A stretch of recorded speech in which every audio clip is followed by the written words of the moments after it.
Hello and welcome to the Skinny Jean Gardener Show. I'm your host, the legend that is... No one ever says that.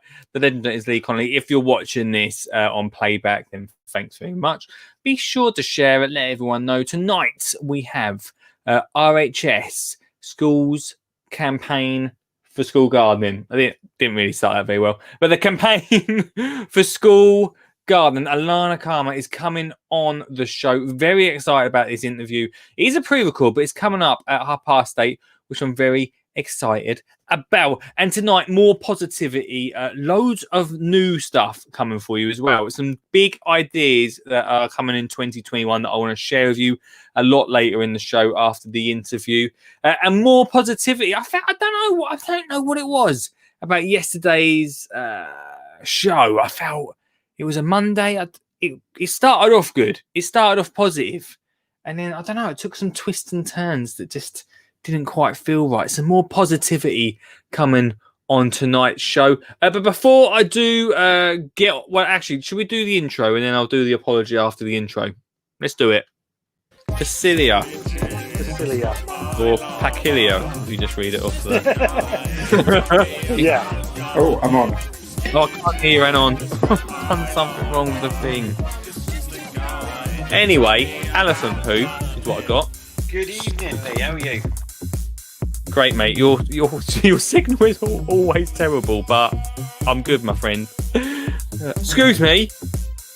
You got an allotment?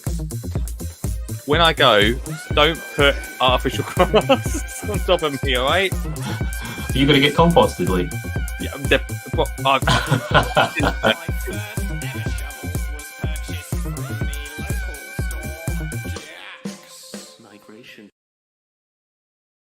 grab a cuppa. Come join me tonight for yet another gardening phone-in show.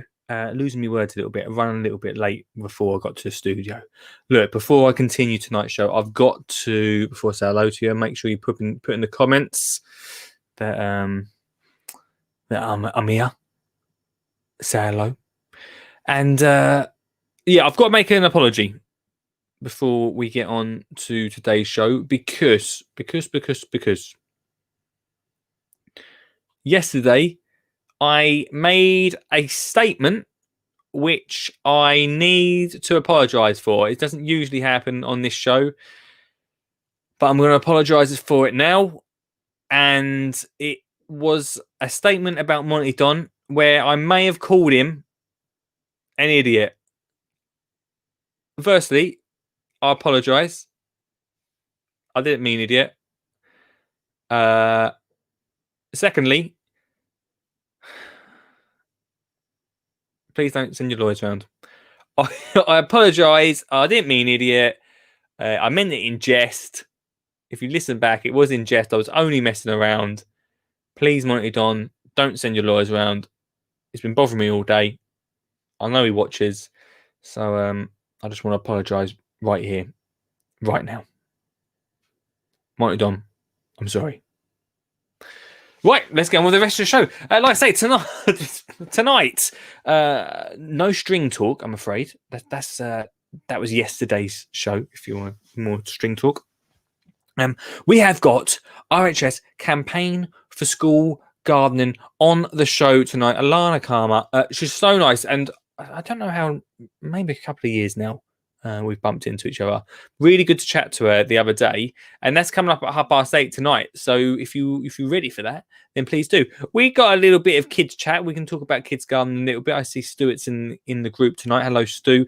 If you've got some opinions about that sort of thing, but we've talked about it quite a bit on the show about how to get kids gardening and how to get it into schools. And behind the scenes, all of the things that we've been talking about are slowly starting to turn into something pretty awesome, which I'll tell you about later on. And by the way, phone lines are open 0742 357 4520. Where was I going with that? Oh yeah, and basically we've talked about it a lot.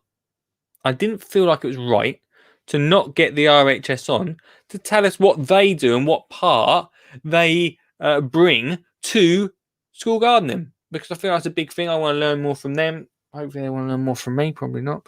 But I think we should all work together, is what I'm saying. Come together right now. And finally, if you're not following, or hit the bell or whatever it's called on Facebook, so you get notified. Just like Mr. Sean James Cameron got a notification and felt like Brenda from Bristol. What? Not another one. I don't know that reference. But good evening, Ian. Good evening, Stuart. If you're about, comment in the comments to the side. Tell me what you've been up to. Tell me how you're feeling, man. Tell me how you're feeling. If you listened to today's best of podcast, you'd listen back to one of the funniest podcasts I think we've ever put out there. It was when me and Richard watched Ground Force. I love that podcast. I listened back to it today, and I really enjoyed it. Have a cuppa. Just had a big bowl of pasta before the show, so it probably wasn't best. I'm going to fall asleep later. Right, I must tell you about this. Now, I'm going to put it in the links. Now, yesterday, Mark mentioned, where is it? Mark mentioned that there is something for schools. There is something. Oh, by the way, everyone, if you want to be to come into the conversation tonight, you most certainly can with that link right there. There is something for schools that they can enter into. Good evening, Anna. Where is that email? Right, let me get this email up because it's a good one. But there's a time limit to it. It actually ends end of next week. I'm not 100% sure how you get on board with it. I'm going to put it in the link as well so you can check it out, team. But basically, you get... Here we go. Links there. You get free trees, which I think is pretty exciting. So I'm going to read about this. Mark sent it to me the other day, and I said I'll wait till this show to talk about it and to share it. So let's have a little looky. Let's see what it's all about. Oh yeah, on a Tuesday, what you doing? We're looking at orchards for schools. Here we go.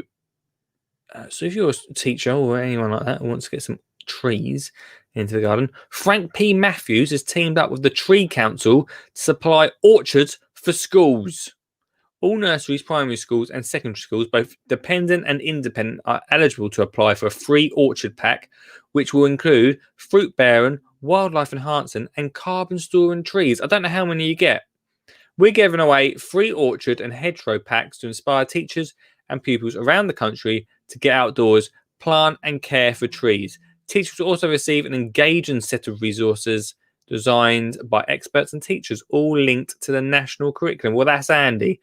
We have selected some excellent varieties for the schools. Had Steph, good cropping, reliable varieties, and delicious fruit such as apple, pear, and plum.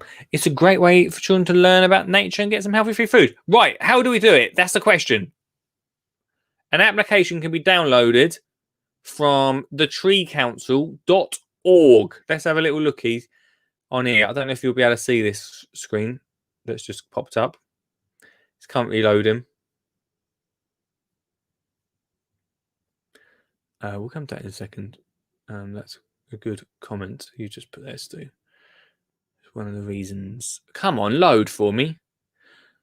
Please, load for me. Oh. And if you load, I'll be so thankful. Whoa. Here we go. So let's have a little looky here. How do we... So this is on treecouncil.org.uk. Orchard for Schools. It's partnership with Daily Mail, but try not to think about that part of it. Order a free pack of fruit bearing, wildlife enhancing, carbon strong orchard or fruiting hedgerow for your school now. Is there a limit?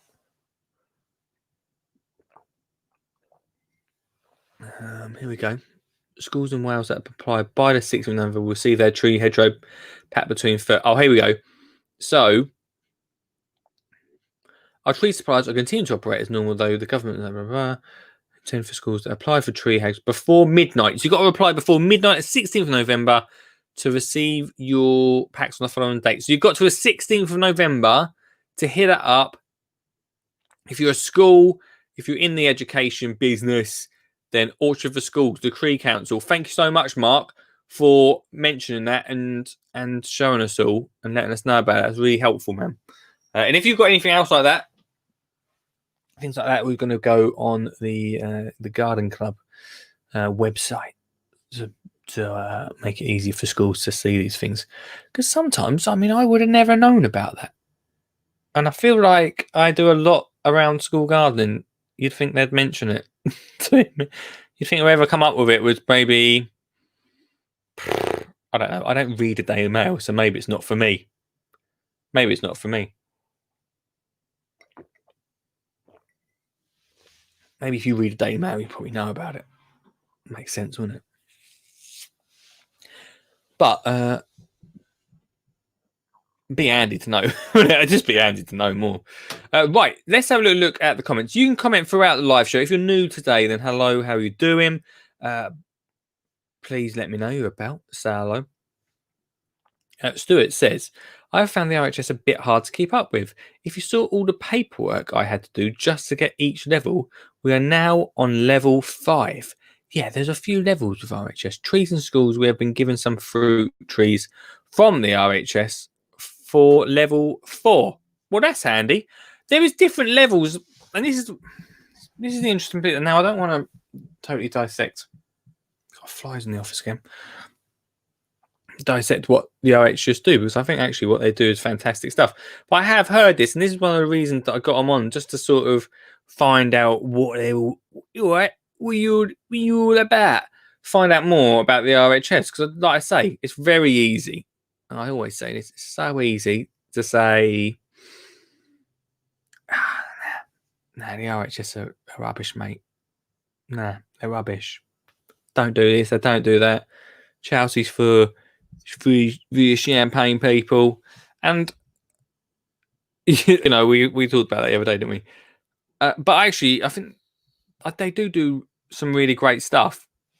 It's really easy to be negative about stuff. And you might have heard me yesterday, very much on a positivity, what do you call it?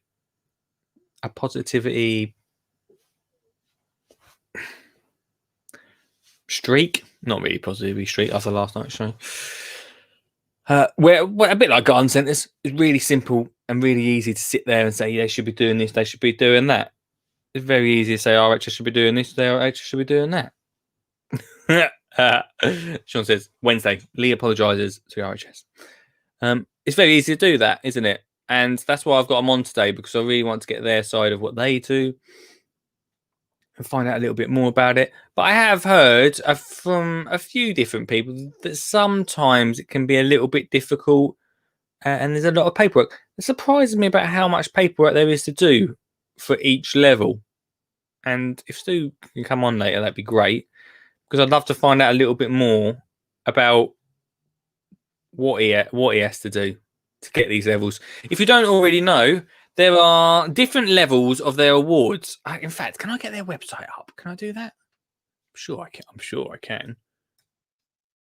Yes, campaign for school gardening. Here we go. Hello. How you doing?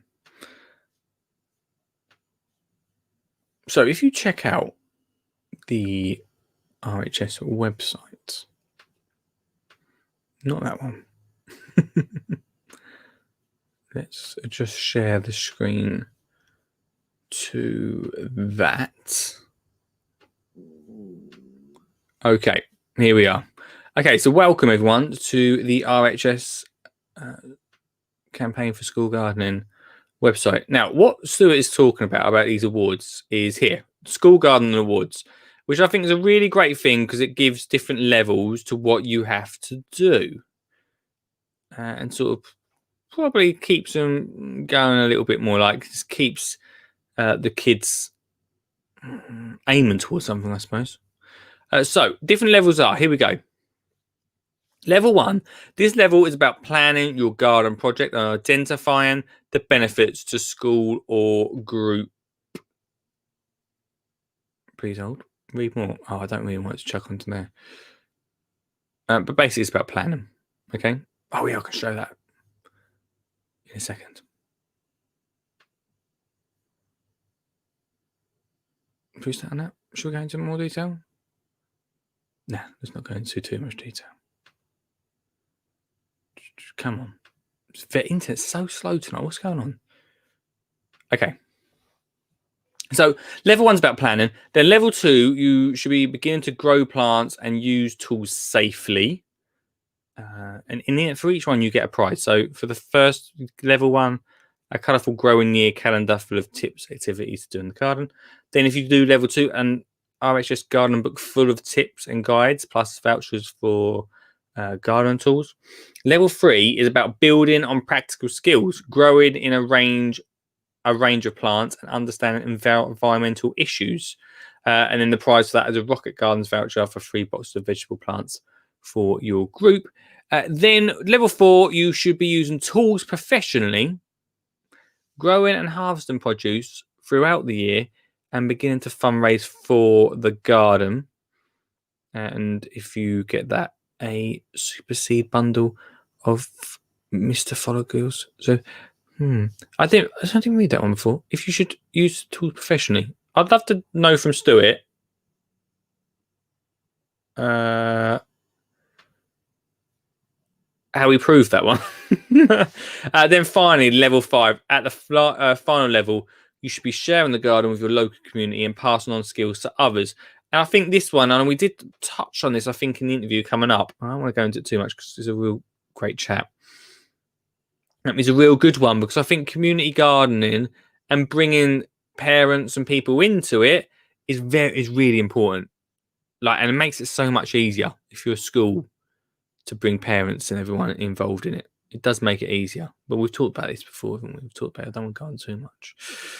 Stu says, it's great, but you can do videos instead of the paperwork, which is easier if you're good at IT, but which I'm not. Well, that is a bit of an issue, I suppose, if you're not great at video. I do know, just from my own experience, at doing the Malvern show, although actually Stu, you did all right in. Did you do? Yeah, Stu did a video for that one. I asked all of the schools to do a video for their school garden that they did at the Malvern show 2 years ago now. I know, right? And some were great, some were not so great, some were really maybe too good. But yeah, so that can be difficult without the equipment, I suppose, to do that. It's an interesting one. And yeah, if you're a teacher, if you've been through this level 1 to 5, then I'd love to hear from you. I did ask the team at the school garden thing to send me a kit, and I wanted to show you what the schools receive as part of Good Evening Lisa, as part of the whole school garden thing. So let me just show you. Let me go and grab it. I just really wanted to have a look to see. Hang on. I really want to have a look, mainly because of what we've been talking about over the past 2 months about school gardening and what schools need. And I really wanted to. Over the past 2 weeks, I've really tried to delve into, especially after speaking to Alana, more about what the RHS do, because you might know that I'm trying to bring something together for 2021. And the last thing I want to do is, I'll be honest with you, the last thing I really want to do, I'll do it if I have to, but the last thing I really want to do is to just bring another orchard for schools, which is great. Like, don't get me wrong, orchard for schools, it's fantastic. We've talked about this, but it's just a bit of it can come across as a bit of a flash in the pan sort of thing. Fantastic for the right schools to get it. I'm not saying that the schools there's wrong schools to get it, but what I'm saying is once you get them trees, then that's it. Plant the trees. That's that. that's that job done, isn't it? There's no real after care. Should I say? I don't know. No after. There's no. They're just they're trees. Then they're done. I don't know. You might think differently. Good evening, Kelly. Right. So I got this in the post the other day. So this is what you get if. Oh, my address is on there. Well, you're not going to see it anyway. This is what you get in the post if you're a school from the RHS for their campaign for school gardening. So we open it up. First things first, we've got a few little goodies in the top, all right? So we've got some pencils. We'll come to them later. I think we'll come to them later. So pencils. And we've got some all-important, I always say this, all-important markers. I think seed markers, very important for planting up. When I first started gardening, I didn't mark everything up, as you well know, and had some issues. So we've got loads of seed markers in there as well, which is fantastic. And then, let's have a little look, see what we've got in there. So we've got a little welcome pack, which goes through, in fact, this actually goes through the different levels that you have to do. Plan it, grow it, build on it, know it, and share it, which is what Stuart's going through right now with the level 5. A load of information about what you can do. And then at the back, there's also a few different activities, like a bug hotel. What's we got on the back here? So bug hotels. We've got a bit of a weed spotter. So you've got weeds. What weeds are what? Pretty handy, to be fair. And then what else we got here? Then a step-by-step for... What's that for? Decide how vegetables are to be harvested. For harvest and veg, everyone. So that's our little welcome pack. We also got some all-important stickers in there. Everyone loves a sticker. I've actually used one already. Some stickers in there. We've got a herb seed collection of parsley, dill, mustard, basil, loads of herbs in there, which is really good. I suppose not a bad idea to put herbs in there to start off with. Because you can grow them pretty much any time, can't you? We've got a RHS school gardening member sign. I suppose I could put that up, couldn't I? I'm going to put that up. No, I'm not actually a member, I know, but there we go. Sign. Then we've got some posters. So this is a poster for... What's this one for? Just to tell you about when school garden club's on. We've got another poster for autumn. That's pretty important right now. Fun fact, the closest to the sun in this... The Earth is the closest to sun in December, even though the winter solstice is the shortest day of the year. Who knew? There we go. Obviously some materials for the classroom, which is great. Another poster there. And then 2 more posters. And that's what you get inside the RHS School Campaign for Gardening pack, which is sent to you to kick you off on that journey. So if you are a teacher that's maybe thinking about getting gardening, obviously wait until I talk about my thing, because that's more important. No, it's not. But go check it out, because that's what you get sent to you to start you off on that school gardening adventure. I think it's really important to get kids gardeners, I always talk about. But the RHS, that's what they're doing.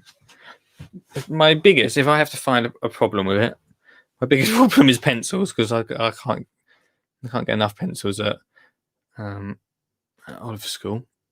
But always handy to have a pencil team. So yeah, I'd love to know, Stuart, if you're obviously on level 5, so you're doing pretty well throughout it. But if you're a teacher that's been through the RHS levels before, then let me know on tonight's show.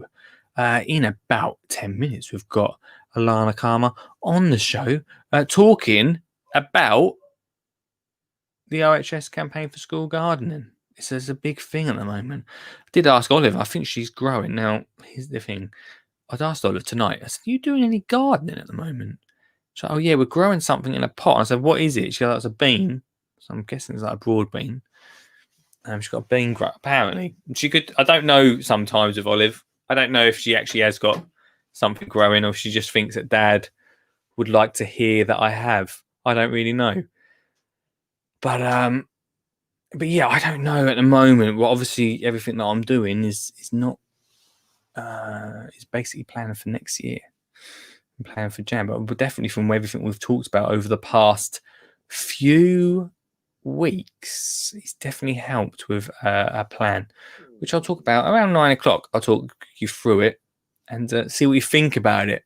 I'd love to hear from you at 9 and let me know what you think. Right. Shall we do an advert break? And then shall we get into the interview? Do you fancy that? Does that sound good to you? For everyone that's sitting around saying, come on, where's this interview? You said they're going to get them on. Okay, we shall. Let's have an advert break. Comment away if you're a teacher, if you're a parent, anyone that's into school gardening. Tell me, did we do an intro? Yeah, we did, didn't we? Did we? If you're a parent, a teacher, anyone that's into school gardening, if anyone's been through the RHS campaign for school gardens, then I'd love to hear from you on tonight's show. So please do comment. Right.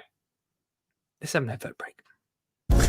Yo, whoa, what's going on? Welcome to the advert, and thanks so much for watching the show tonight. Without you guys, we couldn't put together the best bits of the Skinny Jean Gardener podcast. I really do appreciate you spending your time calling in and taking part in the comments. Make sure you continue commenting throughout the advert. Tell me what you're up to. Tell me what you want me to chat about. Because without you, we couldn't create the Best Bits podcast, which you can listen to if you type into your podcast catcher. It's like a podcast catcher is like a podcast that's like flying by and you sort of have to grab it and then listen to it. It's a Skinny Jean Gardener podcast. We put Best Bits out 4 days a week. That's content for you to listen to 4 days a week. So if you miss a show, then don't worry about it. Go listen to the best bits, because there is some best bits. I know, it is surprising, right? I know, right? So thank you very much for listening and watching tonight. Supporting the podcast this year in 2020 is the fantastic Flymo. And I just want to say thank you very much for them for sponsoring the podcast. Just because it's a new year next year doesn't mean I won't be doing stuff with them. Remember, they are my nan's favourite gardening brand, so I can't leave them that easily. But it does mean that we've got no sponsor on the show. So if you want to sponsor the show, then you can. Or you can help support by getting some of these amazing gardening products like this. The How to Get Kids Gardening book by me, the Skinny Jean Gardener. I'm really proud of this, as you well know. I do talk about it a lot. All my ideas packed into one book. Remembering we've got Christmas coming up, it's such a great one. For instance, you can create, here we go, a bird feeder. There's Olive, me and Olive, creating a bird feeder. Really simple, cheap ideas. Over 30 packed into this book. So if you're thinking about getting a Christmas gift for the grandkids, for the kids, for mum and dad, to get gardening next year, God knows we're going to need more gardening in 2021. Then this is the book. I mean, there was other books, but this is the book. This is the book for you. Go check it out right now. It's on amazon.co.uk. I'm sure Lee will whack a link in the comments right now. So go check that out. Also, if you want to get gardening in 2021, then you need to join Garden Club. Here it is, Garden Club. There's so much involved. You've got the weekend exclusive Weekend Breakfast podcast, which you can listen to every Saturday morning, and it will just give incredible value, incredible content to listen to, plus so much more, including Ask Skinny Jean Gardener, which is an instant access to moi. That's right, you got a question? Instantly access me. So much more that we will unpack later on in the advert. Go check it out. Again, link is in the comments. It's £3.30 a month. You can't go wrong with that. So, there we go. There's the adverts. More coming up. Thanks for your support, and I'll speak to you very soon. We've got a couple of seconds of the adverts. I'll just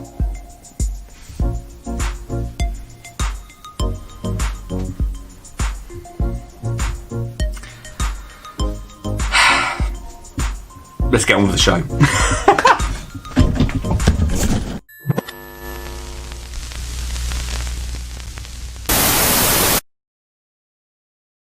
Welcome back to the show. How are we all doing? Okay, right. The interview that I promised. Thanks so much to everyone that's commenting already. I see Kelly and Dan chiming in. Dan, here we go. Kelly said, Dan believes online content would be the way forward, as easier for teachers to show each class, especially in the climate we're currently in. Funny you say that, Kelly. Funny you say that. Wait till later on, what I'll tell you about. And Stuart, me and Dan need advice to get both our kids at school more involved, tips to help get teachers involved, etc. We're sending off for our DBS checks ourselves, so save the school money. Well, that's fantastic. Well done. I think it's a great idea. DBS is definite if you're going to schools. I'd be honest with you. I had a chat the other day with someone about this, and stay positive. I don't know if we're going to get into schools next year. I don't think it's going. I have no plans currently to go to any schools in 2021. Doesn't mean we're not going to be doing a lot, but at the moment the plan is not to go into schools, just because of what's going on. It's changed everything this year. Everything. Right. Okay, peeps. Here's the interview, if you've been waiting for it. Alana Karma is the campaign for school gardening from the RHS. And she came on to tell us all about, here we go. Find the screen. All about what they do there. So, let me try and find the interview first. That'd be really handy. This is professional. So sit back and enjoy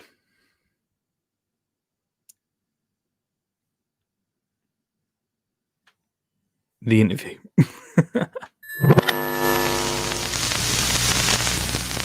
Cool. So today we've got Alana Karma from RHS Schools with us. And hello. We've been talking for ages on the show about school gardening, and it didn't seem right not to have you guys on the show. Yeah, I agree. Where have we been? Where have you been? You guys have do so much for school gardening, and for people that don't already know what you do, it'd be great to get a little bit of an insight about how you support schools to get out there and get amongst it. Yeah, so I manage, it's called the Campaign for School Gardening. It's actually been going for 13 years now. It's been a long old time. And we've been supporting schools and groups all that time with sort of free resources to really help schools get gardening. So we've got our lovely website, which is kind of our hub for everything that we do. A lot of our work is digital and through our website, because we work with schools all over the UK and groups all over the UK. So we've had about 42,000 schools and groups sign up since the beginning of time of the Campaign for School Gardening. And we have a lovely welcome pack which schools can apply for when they sign up with us. And then we offer them, we've got training for teachers or group leaders that maybe don't quite know where to begin or maybe aren't feeling very confident. So we do provide training all over the UK. It's a little bit on pause at the moment, but it will be coming back. We also have lots of lovely initiatives and projects for schools to get their teeth into. We've literally just finished one of our major initiatives of the year, which is called the Big Soup Share. And that's really about getting young people and, well, people everywhere, actually. It's for community groups as well, but it's all about growing food, harvesting it, and then turning it into a lovely soup, which you can share with your community, or you might be able to go and find people who are vulnerable or maybe feel like they could do with a little pick-me-up. It's just about kind of coming together over a love of food, really, which we all love. We also offer lovely competitions. People get involved in that way. And then on our website, we've got over 300 resources on there. So there's a lot of content on there, but really it's kind of anything you want to know. If you want to know how to make a wormery out of a plastic bottle, for instance, or you wanted to learn how to sow seeds, or you wanted to build a greenhouse out of plastic bottles, like all kinds of stuff on there. And then another thing that we do is the School Gardening Awards, which is it's a sort of step-by-step program. So 5 levels, and schools can sort of build their confidence, build their knowledge as they go, and they provide a little bit of evidence at each level, and we give them lovely rewards. And actually, if you go through the whole program, I think it's something like £700 worth of resources that you would get from vouchers and books and seeds and stuff like that. So there's loads on there. Yeah. And it's for anyone that works with young people, really. Doesn't have to be schools. Can be like youth groups and charities as well. How difficult is it to get like schools involved with this sort of thing? Because 42,000 schools is a lot of schools over 13 years. So yeah. So how has that gone down? It's a mixture, really. I think primary schools find it a lot easier. I think we see a lot of gardening clubs taking place in primary schools. There's a little bit more time. There's usually a nice little space that can be used for it. But I think with secondary schools, it's definitely trickier. We still have seen loads of secondaries sign up with us over those 13 years. But I think keeping it going in a secondary school can be quite challenging. Sometimes gardening's not seen as very cool. It's kind of seen as like, oh, why would you want to be doing that? Or some schools might use it as a form of punishment. You've got to get out in the garden if you've not done what I asked you to do.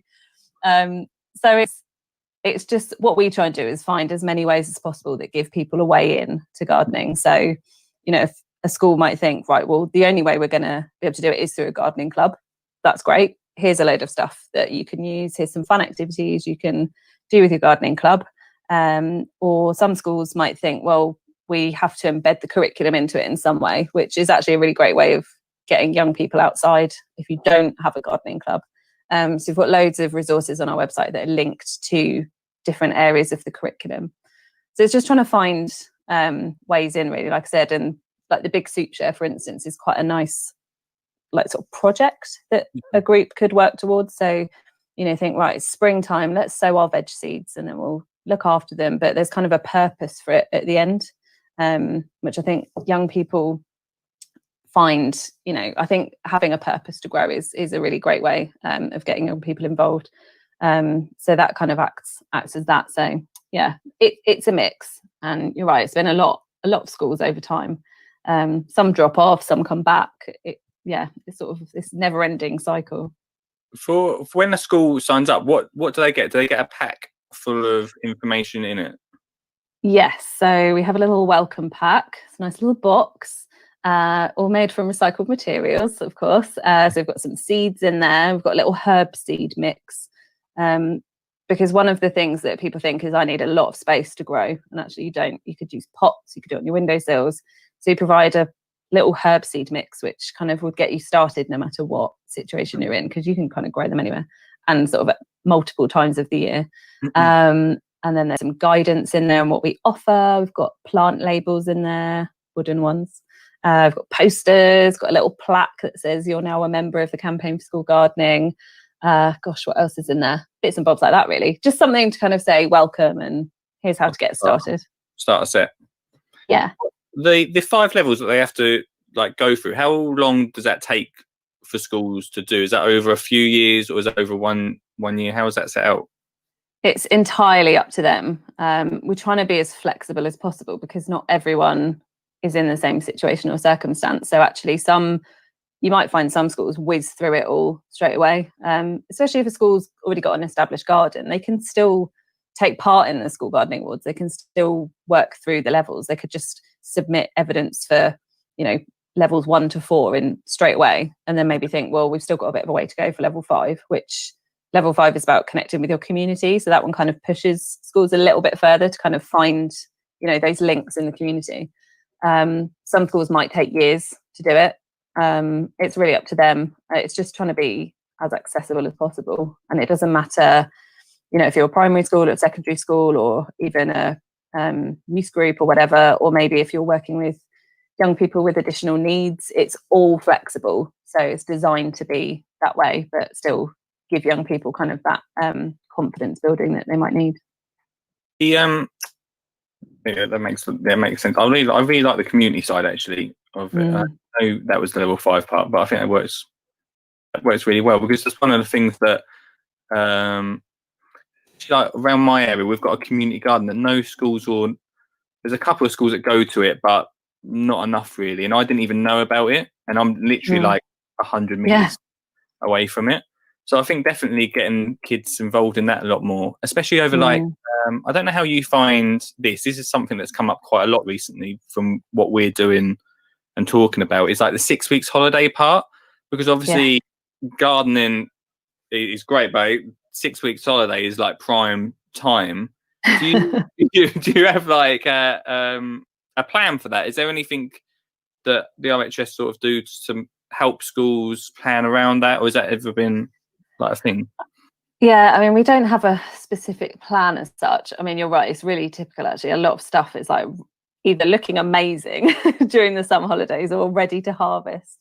So, you know, the gardening, the season hasn't really listened to what schools need, obviously. But there's a lot that schools can do. I mean, a lot of schools we work with will have a little rota going on over the summer holidays. So I think, you know, if you can get young people really invested in the garden, you know, they've been right there for the beginning. They've helped you plan what to grow. You know, they've been the ones to pick what they're growing. They're growing things they want to grow, that they're interested in, that they might want to try. You know, that kind of stuff. I think if they're really invested in it, it's a bit of an easier sell over the summer, because actually you can have people come in and do some watering and tend to the plants.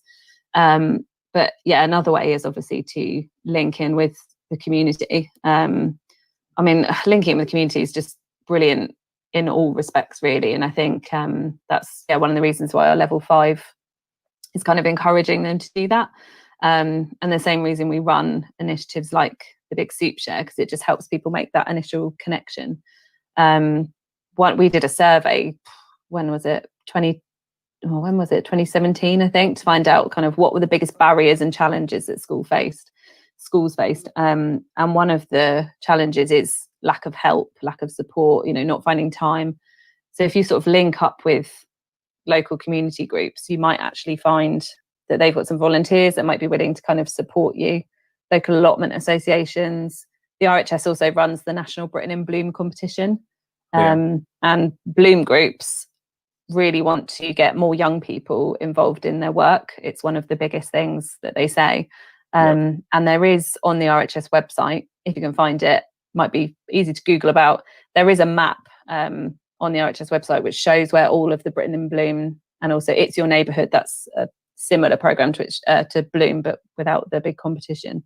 But these kind of community groups are actually on this map, which schools could always go and have a look and find a group that's maybe local to them, or just look around, you know, on Facebook or parish newsletters if you have them, that kind of stuff.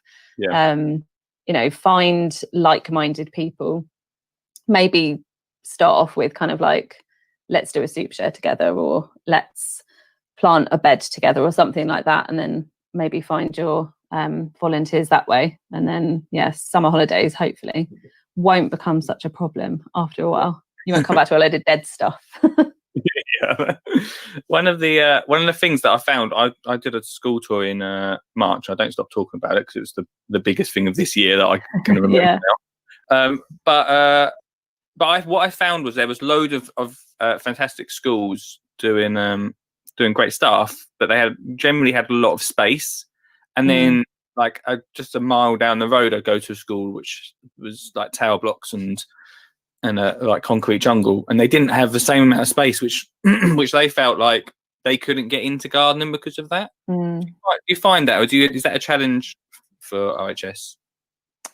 Yeah, it can be. I mean, a lot of school gardening really relies on one or two really passionate people. So it's always going to be difficult if you don't have someone in the school who maybe has prior knowledge to gardening, or maybe just has a bit, of an interest at least. So even getting it off the ground can sometimes be tricky. But I don't know, I think we've certainly seen a lot more going on in urban schools. I think as people realise that, well-being is such an important thing for young people, obviously particularly with what's going on right now, and actually giving young people that kind of space to be outside and feel free and just, get their hands in the ground and be surrounded by nature. I think more schools are kind of realizing that that's a really key way to support young people's mental health and well-being. So I think it has shifted. We have some outreach advisors as well that work in some quite major cities around the UK, trying to sort of encourage that a bit more. So it can act as a barrier, but I think it's just having an understanding of what's possible. And like I said, you could grow stuff in pots. I've seen schools that grow everything on their roof if they've got a big flat roof, in a big city, or they've just sort of started slowly taking over the car park, things like that. But I mean, even rural schools face problems because there's a lot of land grabbing. So, trying to sell off land to build more buildings, or obviously schools are bursting at the seams a lot of the time. So trying to find more space, and unfortunately things like there are ways to do it. I think just take over, start growing in your classrooms as well, get those plants in there. Definitely. One of the you said about the at the moment obviously not on, but the courses for teachers, are they easy to access? Like what is because one of the things that I've found is like there's teachers that want to know like the importance of gardening and want to get into schools, but just have like zero. Like one of my friends, for instance, is a perfect example that he's a teacher and he knows the importance of getting it, but he knows nothing about gardening. So and that feels like a block. Like if he feels like I can't. How can I be teaching kids about gardening? Yeah, when I have no, like zero knowledge. So is that what the courses are about, and how do they look? Yeah, I mean that's really common. I think I think a lot of people know it's important, but I think, well, I don't know recipe and I've never gardened. And it's trying to get over that a little bit, because actually you don't always need to, but we obviously understand that, particularly a teacher would want to be seen to be fairly confident in what they're doing, because you want to be able to tell, your young people in front of you what you want them to do. So the training courses, are really designed to help build that confidence. We've got lots of different topics in normal times. Unfortunately, you can't see a lot of it on the website at the moment because we're not doing them. But we run courses on things like how to grow food. So there's a whole course on edibles. It's like a 1-day course, and you get a lovely lunch. You come along, and we run our courses from RHS gardens, but we also run them from schools as well, like where they've got really nice gardens that people can come along and see. Sometimes quite nice to be in a setting we can kind of see what's possible. So we've got everything from edible gardening. We do have a beginner course as well, which is actually was almost ready to go before this all happened. So that will be starting up hopefully some point next year, which is a new course for us, because we realized there was a little bit of a gap between just absolutely knowing nothing and then expecting someone to be able to go outside and go dunno. So we do have a beginner course coming, which is great. And what else do we have? We've got courses for schools that are working with young people with special educational needs. We've got, what else do we have? I'm trying to remember now. We've got lots of different things, but we're not doing this. It's hard to remember. We're working on quite a lot of new courses as well. So looking at things that schools want. So maybe looking at areas such as well-being or sustainability, that kind of stuff. And also strengthening our courses that link to the curriculum, particularly sort of maths, science, English, art, those kinds of things that are actually really easy to teach outside, but it's just giving, you can come along to the course. We'll give you loads of different ideas and activities that you can run. And then obviously you can go back and hopefully have great success. And then we'll also send like follow-up emails as well for people that have a few extra activities on there that they can try. But hopefully when we're back up and running, it'll be a bit easier. And we are looking to bring in some digital courses as well that will support these, because not everyone can get to our courses all the time. They're not run in every school and every town across the UK, because we don't have that many people to run them.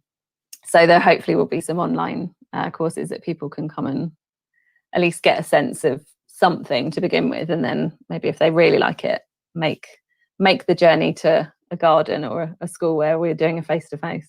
Definitely. One of the things talking about the school curriculum is people always talking about getting it in the school curriculum, like part of lessons.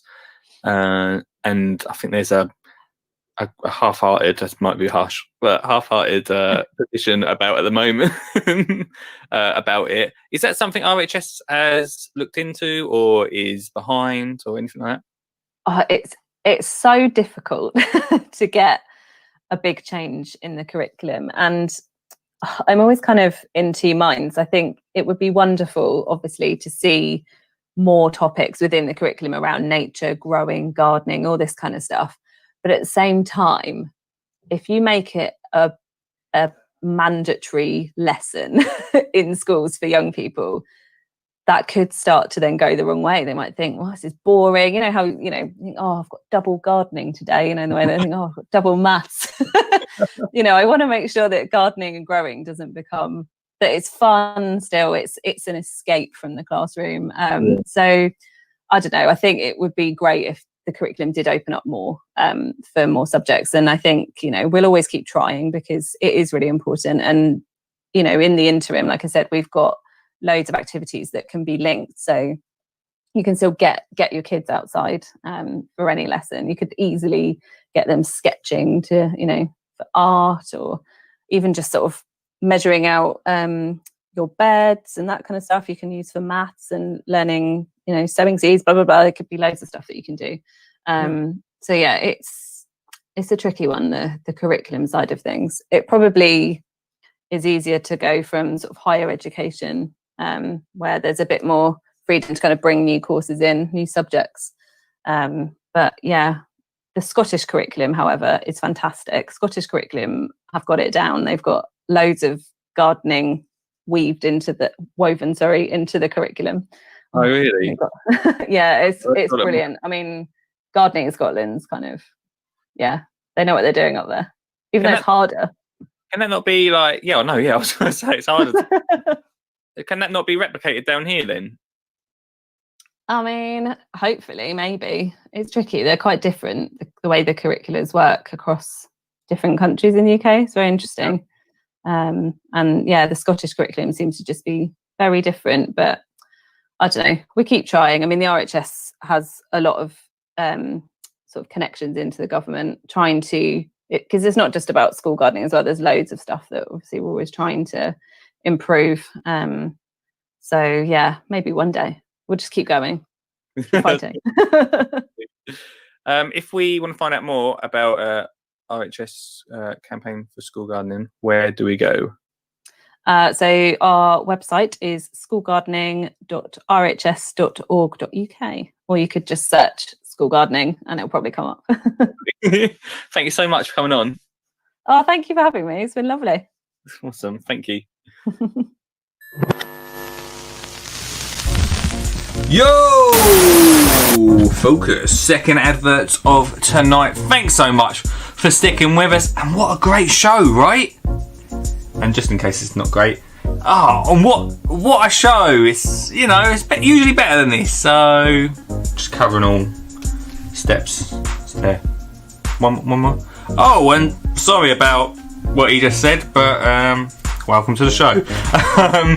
This is the second advert of the night, and hey, if you're a brand that wants to get involved in this show, it's really simple. Get in touch, lee@skinnyjeangardener.co.uk. It's not a lot of dosh, mate. Not a lot of dosh, and provides so much value to your followers, because it means that this show can go on your platform as well, opening up such a wide range of conversation to your followers, providing value every single, not every single day, but at least 4 days a week, which is pretty good value, let me tell you that. And hey, don't worry, you too can support the show by becoming a member of GDN Garden Club. I mentioned it in the first advert, and I just want to go into it in a little bit more detail in this advert, because I know loads of you are asking about it. It's £3.30 a month. What could you buy with £3.30 a month? Like a cheap coffee, probably. A Big Mac meal. Not a lot that will provide you this amount of value. I'm really proud of this, exactly the same as the book, but this is so great for 2021 if you want to get gardening, whether you're with the kids, whether you're on your own. It's absolutely perfect. For instance, the Weekend Breakfast podcast to begin with is so awesome. It comes out every Saturday morning. The first one was with Jimmy Doherty. We have exclusive interviews that you won't hear on this show. Sorry guys, GDN Club only. The Weekend Breakfast podcast, exclusive podcast just to club members. We also have Make to Create videos, which gives you ideas of what you can create out in the garden, and just gives you a little simple how-to. Again, not seen anywhere else on the YouTube. We've got the community hub, which is really awesome because it means the whole of the group members can come to one place and share their ideas. Come together, community members, and chat with Lee. We all get there, chat about what we're up to, and share ideas, because it's all about sharing ideas, very much like this show. We also have the Ask Skinny Jean Gardener part of the app, which means you can instantly access me. It will come through to my phone, your question, and I can get back to you instantly. We have the How to Get Kids Gardening digital book and audio book as well. And finally, for schools, we have a schools part right there, which is free for schools. So if you're a teacher, it does mean that you get instant access for absolutely free. You just have to email me from a school email and we'll make that happen. Oh, and also we've got news at the bottom. So there's some fresh news every single week telling you what's going on. I'd love for you to be part of it. £3.30 a month is like nothing. It's so much value in there. Go check it out. The link is in the comments right now. For now, back to the show.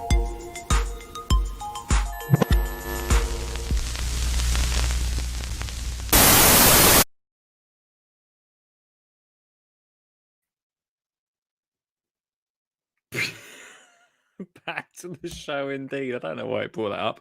How are we doing, everybody? I hope you're good. Let me just see if this works, because... Hello, Stu. Hello, mate. How you doing? Hello, mate. We can hear you. That's all that matters. How you doing, my man? Yeah. I'm fine. Let's turn the camera on it now, won't it? Yeah, good interview, wasn't it?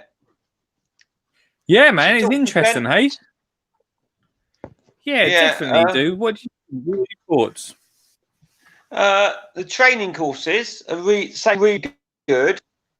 I have looked into them before, and every time I go to the boss and say, "Can I have 350 quid?" He's disappeared.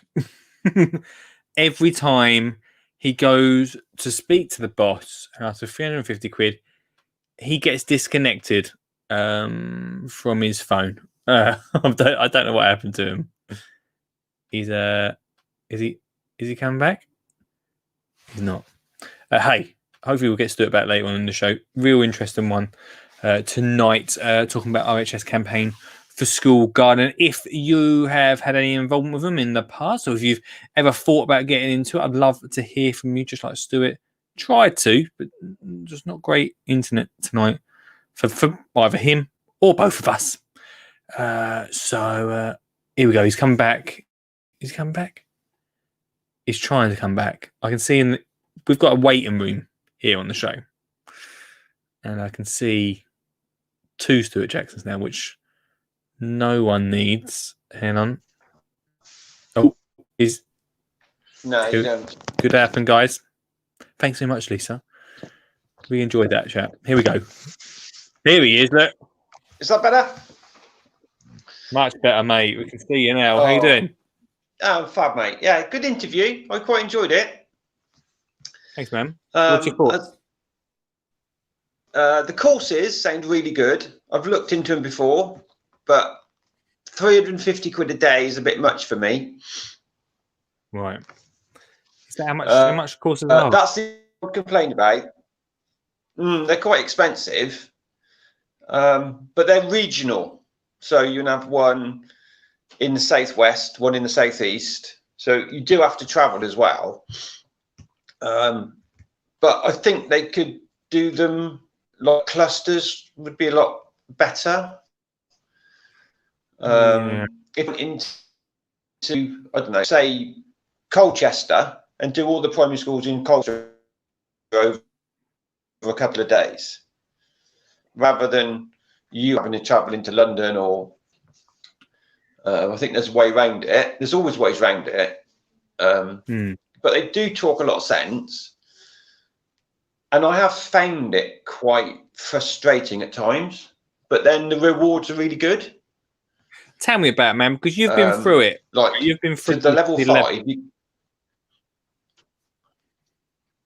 It's changed a little bit since I started. When we started, you got a trowel and a fork. So the last level we did was level 4. We got fruit trees. So we got, I think it was 3 apples, 2 pears, a plum. It was probably 150 quid's worth of trees if you go into the garden centre, which we haven't had yet because of COVID. And then we've just done level 5, which we will get 200 quid's worth of vouchers, which is amazing. I've been really lucky this month. I've picked up about 600 quid's worth of funding. So the funding is out there if you're prepared to look for it. So this month I got 333 quid from Waitrose. You know, the Amazing. Tokens that all the supermarkets do. Yep. And then I got 60 quid for the local gardening federation. Cool. And then obviously get the 200 quid from RHS. So, you know, it's well worth the time you spend, and it is time. You know, it took me probably 5 hours to do that level 5 paperwork, which you don't get paid for. What is actually involved in the paperwork side of it, Stu? You have to give the evidence. You have to collect the evidence. So you take pictures, which you have to submit. I think it's probably about 500-600 words, but because you're limited on each section, I don't know what you're like, but I write aloud what I want to say, and then I have to edit it down to get it really precise. I think you have to do it in 80-word blocks. Right. Okay. Which you can't say much in 80 words. You think you can, but you can't. But you have to get the terminology right as well. Right. So I used Malvern Show last year for our community, link with the community. So that's how we got around it. But you could use, it was a great idea about saying using the, Britain in Bloom thing. Use the local village. If you're doing Britain in Bloom or Best Kept Village, use the people that are in the village. You know, I'm really lucky. I teach in the village, and we got houses all around us, gardens all around us, and there's plenty of people, plenty of parents that will help. Yeah. But not every school's that fortunate. No, as you've seen on your tour. Well, yeah, exactly. That does seem to be the case. One of the things that's really difficult to sort of to get is that there's not a lot of funding for this sort of thing at the moment. No, I'm really lucky. I got, you know what my head's like. She's a bit bonkers. If I go to her with an idea, she normally says yes, just go with the flow. Yeah. But it works both ways. So she expects money's worth. So if she gives me £100, she expects me to spend it wisely. Yeah, yeah. So like the money we had from the Waitrose, the 333 quid, I'll probably get about 100 quid of that for the garden. And the rest of it will go for tarting up the school, for, putting hanging baskets up or planters outside, which is still for the garden, but it makes the school look pretty. Yeah. So, but because I've been doing it for quite a while, I know where to go to get stuff. That's, and which local garden centres to beg stuff from. I think I've said to you before, there's nothing better than writing a good begging letter to the seed companies from schools and get the kids to write them. Yeah. Don't write them yourself. Get the kids to write them. Leave the spelling mistakes in there. It's good for English, good for literacy, but it's also good to teach the kids that we haven't always got the money for what we need. Yeah. So if they do a nice begging letter to whoever, to T&M or, you know, King Seeds, and they get 20 packets of seeds coming, they think it's Christmas. Well, yeah, it's isn't it? They're all going to tell me off for saying this, but if you write 10 begging letters to 10 seed companies, 2 of them will give you stuff. So it's worth it. No. Yeah, people will be sending me letters now from the seed companies. Stop telling people what to do, but yeah. But I can tell you the ones that, go on. I was going to say, it's such a shame that is how, I mean, good on you for all the work you put into it. I mean, it's such a shame that is how things have to happen. Like, it's a shame there's not more money for that sort of thing. Well, doing Malvern, you have to get a sponsor. You can't do it without a sponsor. We were really lucky. You know, some schools, you've been there, you know what it's like. Some schools have hardly any money.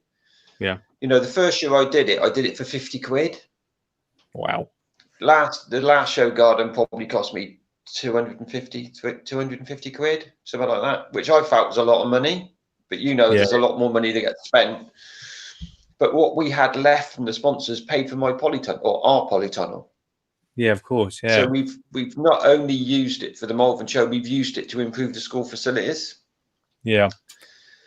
And people think, oh, I get a greenhouse. Greenhouses are great, but you can't get enough kids in them.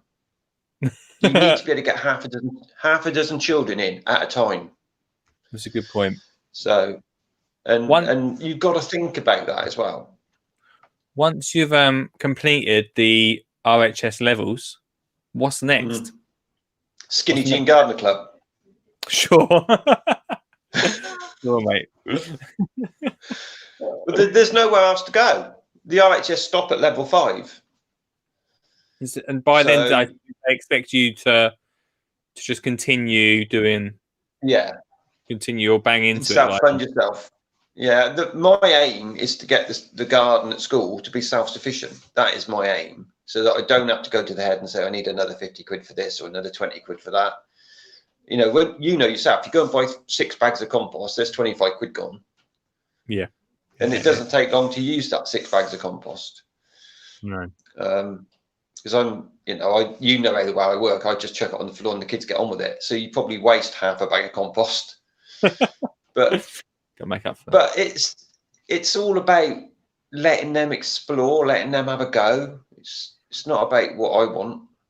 No. It's about what they need. And it's great. You know, tomorrow I'm doing a 1-to-1 because I haven't got a forest school session, so I've got a 1-to-1 session.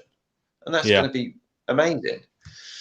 So I'm using it as it's going to be a learning curve for me because I've never worked with this child as a 1-to-1. So what I've got planned might not work and you have to go with the flow. Yeah, that's it. That's it.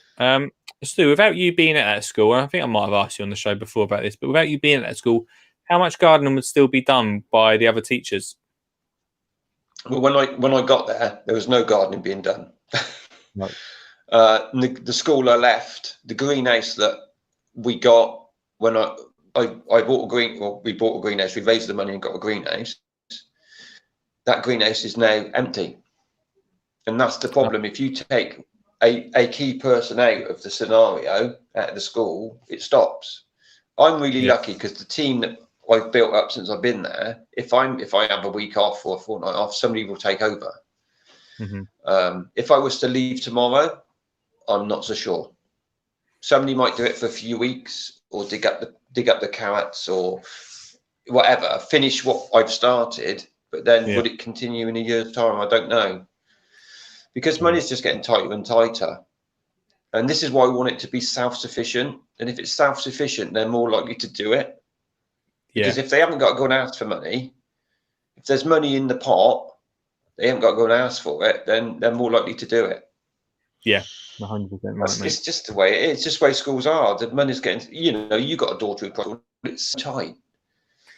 Yeah. But you said your daughter was sowing seeds as well this week. Yeah, I think she's been. We had. From what I get from her, I think she's sowing broad beans. I'm not 100% sure from her Yeah. description. Well, I hope they didn't do what my teacher did. We got Class R are planting crocus bulbs and daffodil bulbs, which is great. But Class 1 are doing broad beans. But she didn't look at the packet. So what she's bought shouldn't be planted till March. Well, if she'd have asked me first, I'd have given her the seeds that she could have planted in November or October. Yeah. But this is it. The curriculum's wrong. They're all done. They're all planted. I put them in the ground. They got 2 chances. Well, I didn't put them in the ground. The children put them in the ground. They got 2 chances, haven't they? They're going to learn from it, or then they're going to grow, or they're going to learn from the mistake. Yeah. But I had the seeds in the tub in the polytunnel, but she went out and bought some. Oh no! But it's little things as you do it. I've been doing this 15 years now, so it's little things. You know who to write to, who not to write to. Don't waste your stamp. There are seed companies out there that won't even reply to you. Yeah. And some of them that you think that wouldn't reply do. You know, the what I call the highbrow ones. You know, the likes of Sarah Raven will quite happily give you 20 quid's worth of seeds. Oh, that's nice. Yeah, it is. Yeah. Yeah, but we will get there. Between us, we'll get there. Yeah, definitely, dude. 100%. We will. I need to give you a call away from this show at some point. I know I said I was going to do it last week, but I was useless last week. So that's okay, mate. You know when I work. You know you got my number. Got your number, mate. I got your number. Yeah, I know. Yeah, scary thought that is. Yeah, but if I'm there, as you know. Anybody wants advice, if you want to pass my email on, I'm more than happy for that to happen. That would be helpful. One question we got from Suggs is, could we encourage schools to hold plant sales to make it self-sufficient? Would that work? Yes, absolutely. I've done it. I've done it in my previous school. In conjunction with what my dad did, and I do now, is I said, right, I'll bring my plant store. Who else wants to bring their plant store? Yeah. And my previous school, we made a lot of money. You can make a lot of money on a plant store. You know, on a Saturday morning, I can clear 200 quid easily. So if a school can do that once a month, say from March to June, you know, you could get your money for the whole year easily. Yeah. No, it makes a lot of sense. But the only thing you mentioned as well in that come up in that call was trees. Yes. Trees are great, but you've got to look long term, because I've had trees delivered to school, and then I've got to ask the PTA or the governor's permission to plant them, and then I've got to prove how they're going to be looked after in the next 5 years. Yeah, I think you've mentioned this on the show before, and it never come to my mind. Yeah, that it's do that. No, it never come to my mind until I got these fruit trees from the RHS, and I went to the head and said, "These have been coming. Where would you like me to plant them?" She said, "Leave it with me. I've got to go to the governors to see where they want me to put them." Oh my gosh! Yeah, and the governors went, "Why do we need them? Why do we need more trees? You know what our field's like? It's got trees all the way around it. But I prepared a ground to make an orchard. And right at the top right-hand corner of our field by the pond, the right-hand side of the pond, is going to be an orchard. But we've got to have their permission to do it." So have they said yes or you know? They've said yes, but they've said yes in principle.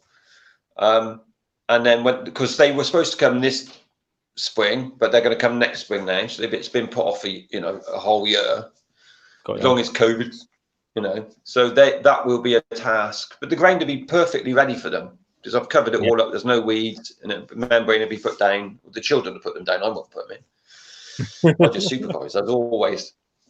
But that's the way it's coming. I've said it before. I don't want it to be my garden. I want it to be their garden, and then they look after it then. Yeah. So. Yeah, exactly. Anyway, don't listen to my voice all night, mate. Oh, I love it, mate. Mate, it's really good to speak to you. Nice to see you, dude. Yeah, take care, sweet. I'll speak to you later, Just mate. Bye-bye. keep the good work up. All right. Cheers, fella. Thanks a lot. Cheers, See you, mate. dude. Bye. Ah, good old Stuart Jackson. We had him on for a while. It's great to see him on the show. Thanks for you guys for commenting away as well. Yeah. Hey, I hope you enjoyed that interview. I really enjoyed chatting to him and getting an insight to it. And like I say, it's from people like Stuart that have been through the different levels. It's really good to hear to hear what it's like and what you have to actually do. He does mention in the comments that, hey, Suggs, by the way, good evening. The courses are good, but most schools have not got the money, which does seem like a bit of an issue. Robert's in the house. Good evening to you. Shouting about Scotland. Scotland, different, but in a good way. If you say so, mate. Kelly saying, Dan just checked £95 for a 1-day course, and I think did Stuart say one was £360, which I suppose depending on the school's budget, I don't know. It does also always depend. Like I know exactly what Stu's saying is that you have to have a head that is very accepting of what you're doing, very understanding of that, because if you don't, then the answer's pretty much going to be a no. Pretty much. Lisa's in the house. Good evening to you, Lisa. Yeah, I think. Remember we had George Lamb on a few weeks ago. The schools, the secondary schools that go check that. Go listen to that episode on the Best of podcast, peeps, if you want to listen to that. Because again, that's a really good interview that we had around school garden, more for secondary schools. But that's exactly what they do. They have the plant sale at the end of school. Again, I'm not really sure how it works COVID-wise at the moment. It wouldn't work at my school. The olives at the moment, but in the new year, possibly. We're going to keep our fingers crossed for that. But that's what they do there, and that obviously drums up some cash for school gardening. So it's a pretty decent idea there. Just as I didn't see that message come up, Rich says she might actually be lucky with those broad beans. Does Stuart know the variety? Well, we can only keep our fingers crossed, can't we? Keep our fingers crossed. Kelly's mentioned, showing about the summer holidays, as runner beans are so expensive in the supermarket, you could sell to parents. And this is something we've talked about quite a bit about the summer holidays, and it is a shame that these schools can't be accessed during that time for that reason. There's also an issue with apparently there's an issue of giving out food that's been grown, but we've talked about that before in the show. As this man, hello mate, how you doing? Good man, yourself? Yeah, good to see you once again. Yeah, Loud and clear. Can you hear me? yeah, I can hear you. There's a bit of a delay.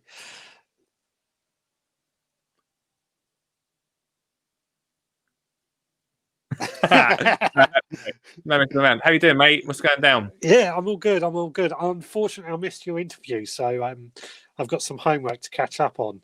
But what's going on? What's the discussion going like? We're just talking about the RHS mainly tonight, about what they get up to.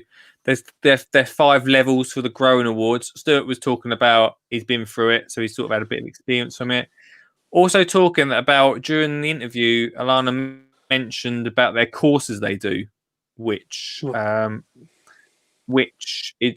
brilliant, obviously. I think in the comments people are saying a little bit too expensive, and also Stuart mentioned that obviously because of resources for the RHS, not exactly close to some schools. Yeah, I mean, price is always going to be an issue, but I was chatting. I think I discussed this with you. Chatting with my stepmother, who's a ex-teacher, head Yes. teacher, and she was saying that she had to get people in to do demonstrations, be it wild animals or even the bomb disposal squad that she had in one day. And they were charging £500-600 for the day to come in. And she said they had to pay it. They had to get these people in. Use up the budget was one of the reasons, she said, but also because it was part of the curriculum, part of Bomb disposal. What sort of school does she work at? it was a school for children who had been, shall we say, removed from homes. Bomb disposal. Bomb disposal came in, yeah. And they were asked to come in. They weren't coming because there was a bomb found in the school grounds or anything. Why we're here?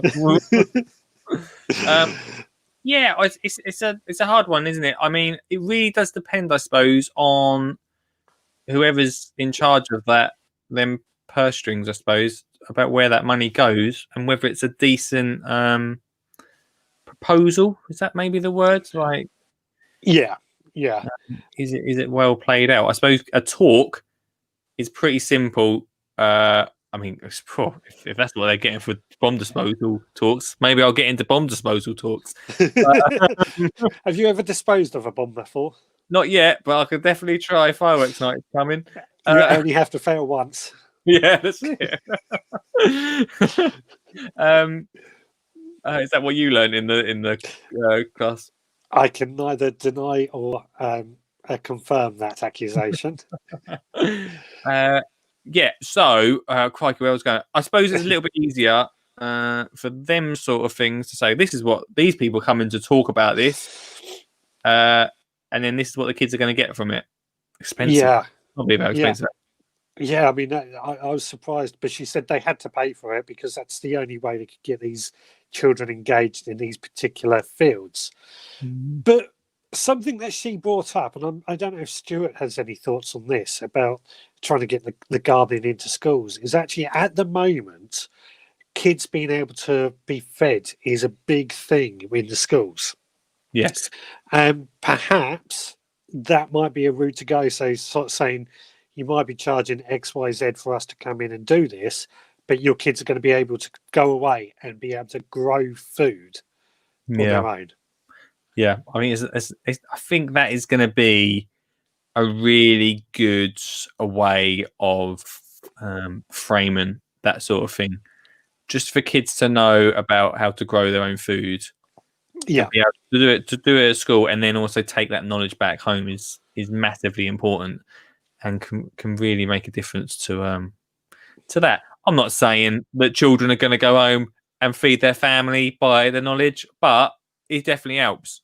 It's something that they can do that will teach the children in some ways a bit of self-reliance. You know, this whole thing about the kids going starving throughout the half term because of the school vouchers. Now, I don't know the ins and outs of it, but it sounds to me it's more of a society problem when people have gardens and can't grow food. Mm-hmm. Yet it's something that school children can do. Yeah, I'm definitely with you. I think it's a really good point, and I just think that education is needed, isn't it? For however we look at it, maybe you're right on a society level, because there's not a massive amount of parents. I mean, to be fair, because I talk about gardening, and I'll get parents come to me who are already into gardening. I see a lot of it. But I do also see a lot of parents that not knowing much or even caring much about it. So yeah, if we're really looking far into the future about solving that sort of thing, which sometimes I talk about, people think I'm mental to talk about it, but even like Olive knowing how to grow her own food when she has her own family, which, trust me, is going to be far down the line. It'll come quicker than you think. Yeah, absolutely no chance. He's got a teenager coming over our door. at least she'll know how to grow her own food, which she'll then pass on to her family, and then. But that's quite far. That's quite a long pitch or something like that. I get that, but that society sort of thing. But gardening is all about thinking ahead and that long-term thought that goes into it. Mm-hmm. You know, you don't, unless you're on ground force or something, you don't have a massive, amazing-looking garden over a weekend. It takes years. Yeah. You're right. It takes time, doesn't it, for them things to happen. So, so I think it's a good point, man. I think it's a good point about the feeding children thing. I don't know about the funding side of things and how it works, because I've been looking really into how schools are funded recently and what money. But I mean, Stuart's just put in the comments that if we get a visitor in, it's about 400 quid for an author or a storyteller. Yeah. Am I in the wrong job here? No, you're in the right job. The trouble is, you always want to do everything for free. I'm just gonna go and read my book for 400 quid for an hour, and that'll be me. I won't be doing this anymore, mate. I'll be out of here. See you later. What's Lee nowadays? He just goes around schools reading books. Yeah.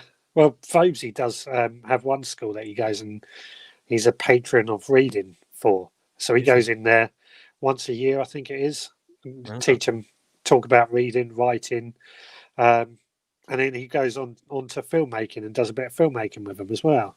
No, that's nice. That is good. But well, that's good. Good for Phobesy. I think, to be honest with you, I think the biggest thing, especially with the gardening thing, is if you've got a head teacher that's not into gardening at all, to be able to, it's almost like a pitch, isn't it? Like you've almost got a pitch. Rather than saying, I need the money for, I mean, Stuart is very lucky with his head teacher because I've met her and she's well up for everything that he does. But to just go to a head teacher, I'm guessing it's the head teacher that's in charge of this sort of thing, and say, I need a couple $100 for trees to teach a kid, and a bit of a hard sell. Maybe. That's what I'm thinking. Well, I mean, I think when you're trying to convince some of these people, it's got to be perhaps a multi-pronged attack. So one aspect is this kids being able to feed themselves is one thing that they can look at. Another, it would be that perhaps these kids grow these plants to sell on, to fund and make a bit of a profit. I don't know if it's possible, but from what Stuart says, it is. Go on and fund it so it becomes self-sustaining in itself. And that might get the head teacher attracted. And then there's a history of plants, because there's so much history goes into plants that we really don't give that the credit that it's worth as gardeners. Curriculum-wise, about getting gardening into the curriculum and into education, I have never, ever... I know that it's easy, but I've never put any effort into going into that, because I know that when it comes round to it, it is so easy to get education through gardening. From people from teachers that I've spoke to who say they can do it. It's easy. About getting, and when we spoke to Stuart just a second ago, he mentioned that when he left his old school and come here, then they don't do gardening anymore. It's about getting I think it's about getting teachers involved. It's about getting them. It's because without the teachers, and I'm not talking about the teachers that are into gardening. I'm talking about the teachers that are not into gardening. No. They know that it's good for kids to get outside, but they're not into gardening. Yeah. Well, I mean, let's take something as simple as a potato. There's so much history in the potato that we can literally just start, right, the potatoes originally were South America. They made their way over, and then you bring in the potato famine in Ireland and how that led to the conflicts in Ireland going on with the IRA in the UK.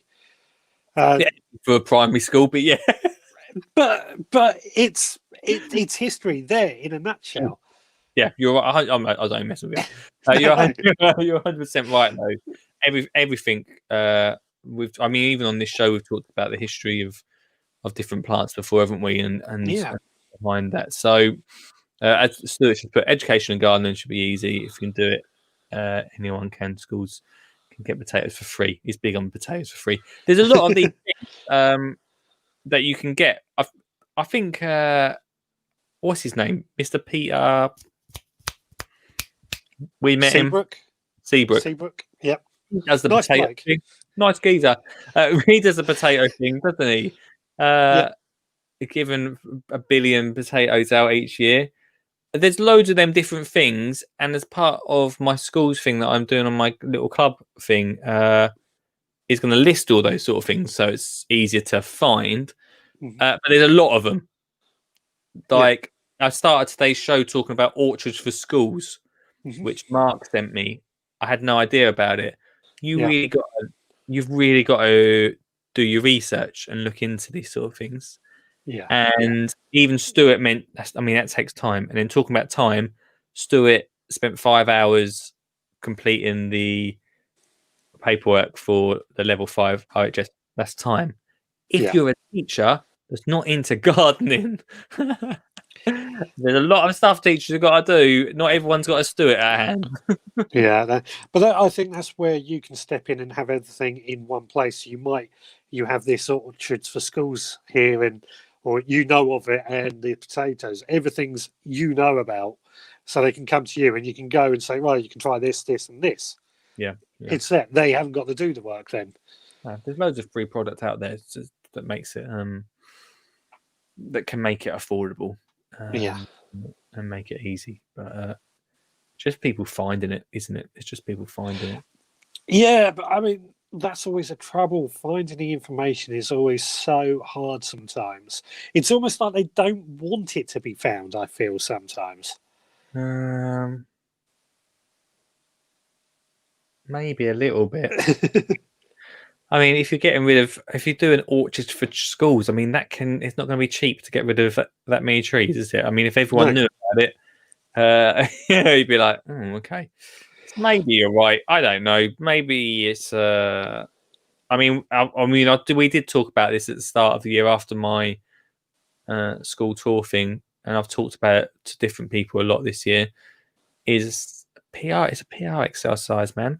It's a bit of a PR exercise, and a lot of I've been doing some bits behind the scenes, and a lot of the people I've been talking to, I've been telling them, I've been like, I want to get you involved, but look.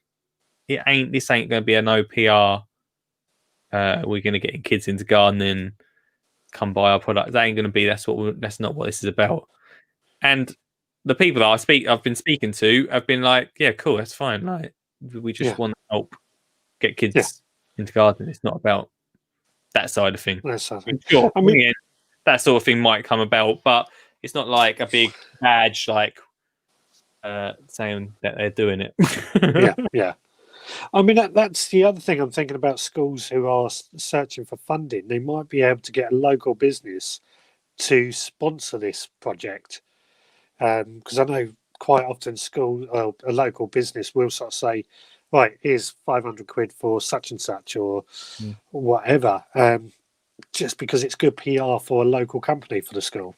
He's really good. We've got to remember, though, now that we're going to be coming into a really difficult 2021.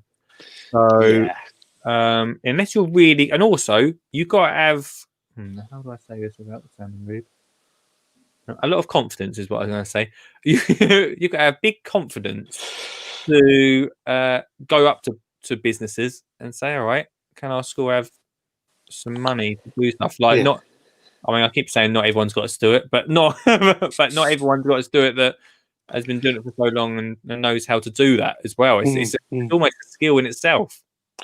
Yeah, but I also think that the recent circumstances have lent themselves beautifully to the garden industry, because obviously in the lockdown, point one, everyone turned to gardening as something to do. Now people's jobs are starting to be lost. People are looking at saving money. Grow your own fits into that, and that's what happened in the recession in 2008. There was a sudden upsurge into grow your own because people didn't have the money. That's going to happen again, and garden industries, gardening businesses and local garden centres can step in and sort of say, right, if we do this, we'll get our name out there, so those parents might come and spend money with us.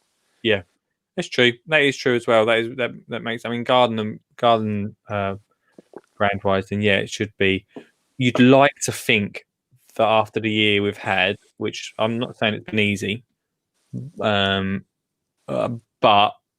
as PR advertising for gardening, the gardening world, be big. It's been the biggest upsurge in gardening, I think, since World War II. I was reading somewhere. Oh, well, it makes sense, doesn't it? Yeah. And World War II wasn't really up gardening; it was just grow your own. Well, yeah, that really was out of necessity, wasn't it? I mean, which I suppose we're sort of getting back to here, really, aren't we? So yeah, it's an interesting one, dude. We're getting somewhere though. I really do feel when we first started about 2 months ago now. How long? 2 months. Yeah, we're having these conversations, and they were all a bit. I felt quite like we were chucking a lot of ideas about. And as we slowly get even to the end of this year, I feel like we're getting ideas down to a bit of a. I don't know. They seem a bit more focused, which is really nice. Yeah, I mean, I think the fact that people like Mark have helped with this moonpig.com calendar thing, his idea, and Stuart with his experience, it's all just coming together nicely. Yeah, really is. And I think this is what people in the past haven't done, is got people with experience such as Stuart and people like ourselves who have done gardening and came together like that. It's normally gardeners trying to tell schools how to do it. Yeah, we've got to be listening, and and I think I've said this loads of times. It's really, really easy. I could really easily set up a campaign for gardening next year with a brand probably, and it would not make any difference. And if you see me do that, yeah, that's because I'm getting paid real well. But won't make a difference to that sort of thing. It will not make a difference to school gardening the way that we are building something here. Yeah. Well, funny enough, I had a bit of a brainwave when I walked into Asda earlier because I saw it was about you as well. Funnily enough. Oh, okay. I saw there was Children in Need is coming up. There's a load of Pudsey stuff going on. It is, yeah. So it might not be enough time to arrange it for this year. Oh, God. But perhaps next year for Children in Need, you could do a garden makeover in 24 hours or something. Oh, yeah, let's do that. Yeah, that sounds like a good plan, man. I like that idea. Probably not this year, but yes. Not this year. Yeah, nice idea, mate. I like the sound of that. We could do that. Yeah, this year's been a bit all over the place where you think about stuff, but I'm sure I was thinking about that last year, about not that idea, to be fair, but doing something else other than the 24-hour live stream we did this year. Yes, I like the idea, mate. And Kelly said, "Sounds great, Richard." So she's well up for it. Yeah. You know me, always full of ideas, mate. Full of ideas. You gone. Suggs, thanks for calling in, mate. Suggs? Yeah, I think it's going. There's something going wrong. Yeah. Same joke. We've got the same jokes. This is awful. Right, I'll see you later, mate.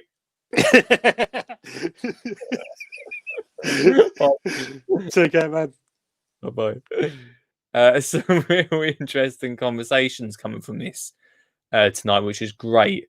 Let's do we've got 20 minutes, so I need to do the final ad break, and then we'll be back with the final catch up. So please do, throughout this ad break, comment away, let me know what you think, and we'll continue after this. Yo!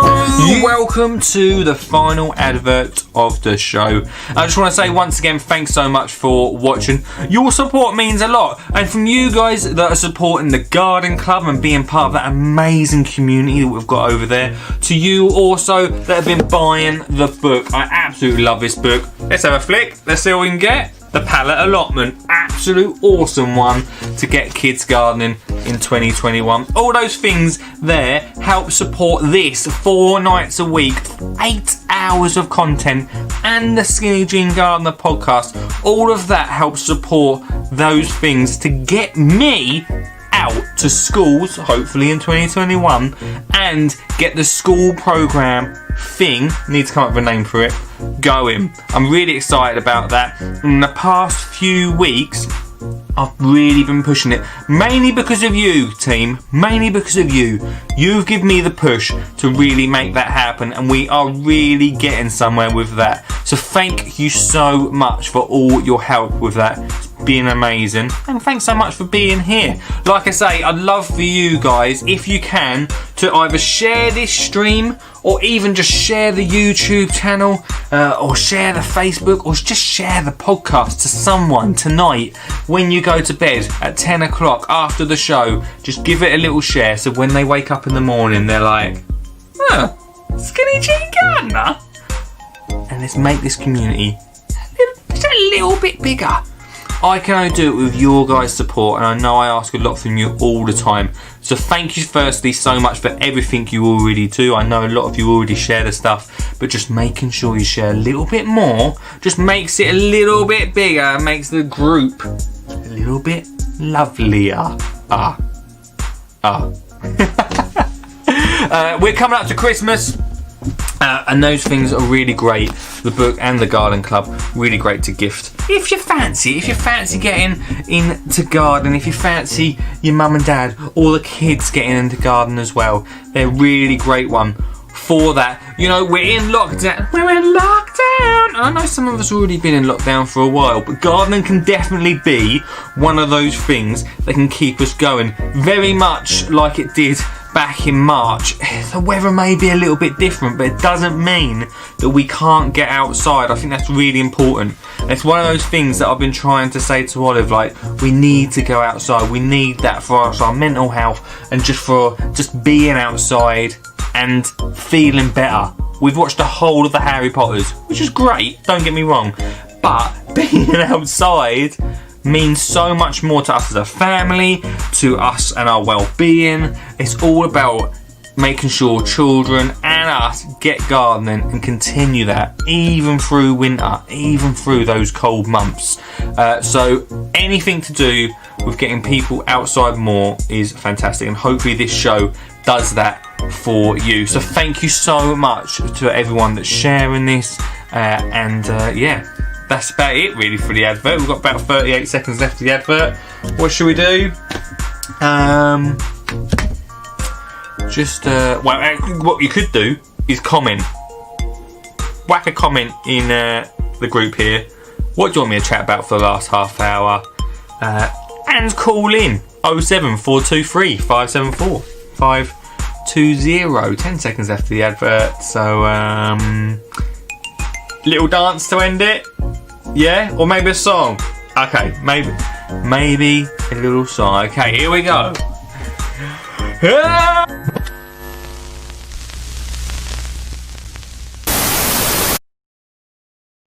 And we've got 15 more minutes of the show. It's been a lot of fun tonight. I hope you've enjoyed it too. We've had a lot, come on. We've had Mr. Jackson, and then the legend that is Mr. Richard Surgott. Not saying that Alana and Stuart are not legends. Thank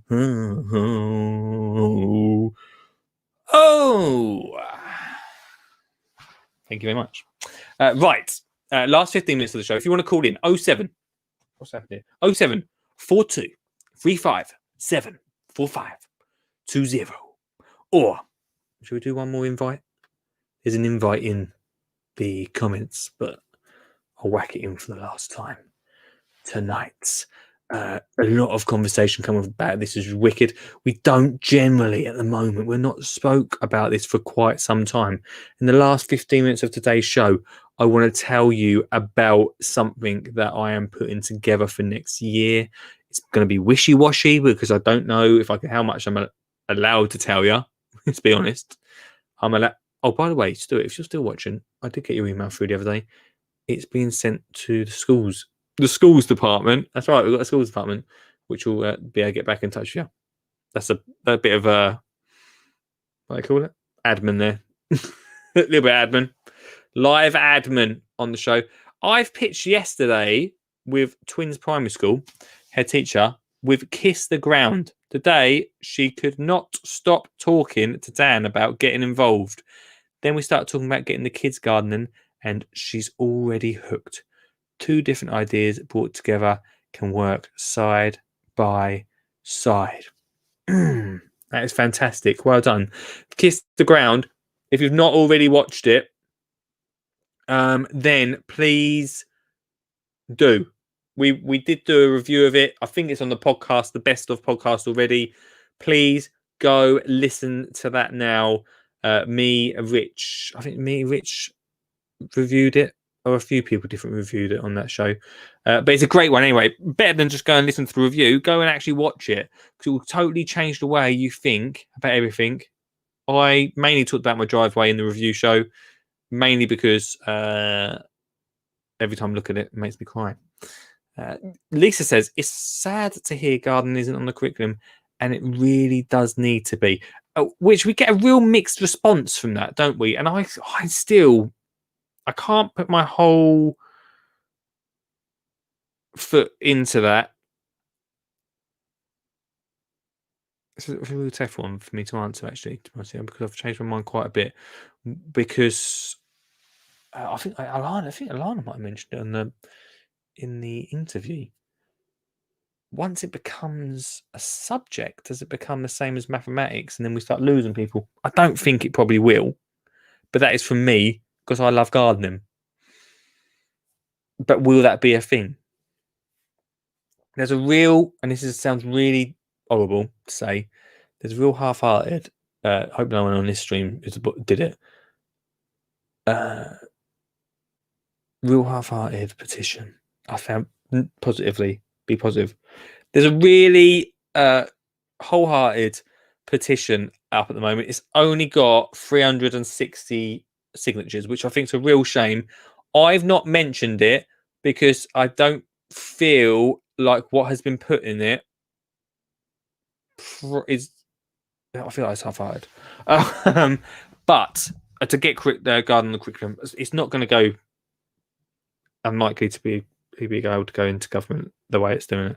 There's something that I really am thinking about, though, and it's not to get gardening on the curriculum, but it is to get more funding for gardening by doing.